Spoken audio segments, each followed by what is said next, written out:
Здравейте на всички, ние сме в подготовка на първия епизод от моя подкаст "Натясно в буса" със спонсорството и съдействието на Яка мръвка я дапнеме. Тук на тази маса ще има мръвки мезета и докато си говорим интересни неща, ще хапваме.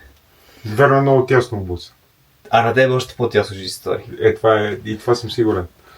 Не случайно съм избрал моя приятел Голата Биперков за първи участник. Ще имаме една много скандална тема за язовир Огнянов, в която той е пряко забъркан и ще обясни.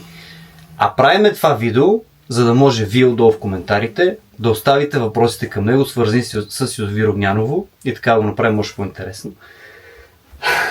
Готов ли си? Никога няма да съм готов за това, ама става. Що? Нали не е какво да криеш? Не обичам да ме снимат. И не обичаш, ама го дължиш. Така е, затова съм дошъл. Не всеки иска да си има язовир. Утре ще покажеш някой, аз давам пример. Как аз мога да дойда, би трябвало тук да мога да дойда всеки. Така е, и аз така мисля. Тесничко, ама ще е интересно. И между другото ти си един от най-гадните задачи. Най-гадният човек, който може да ти задава въпроси.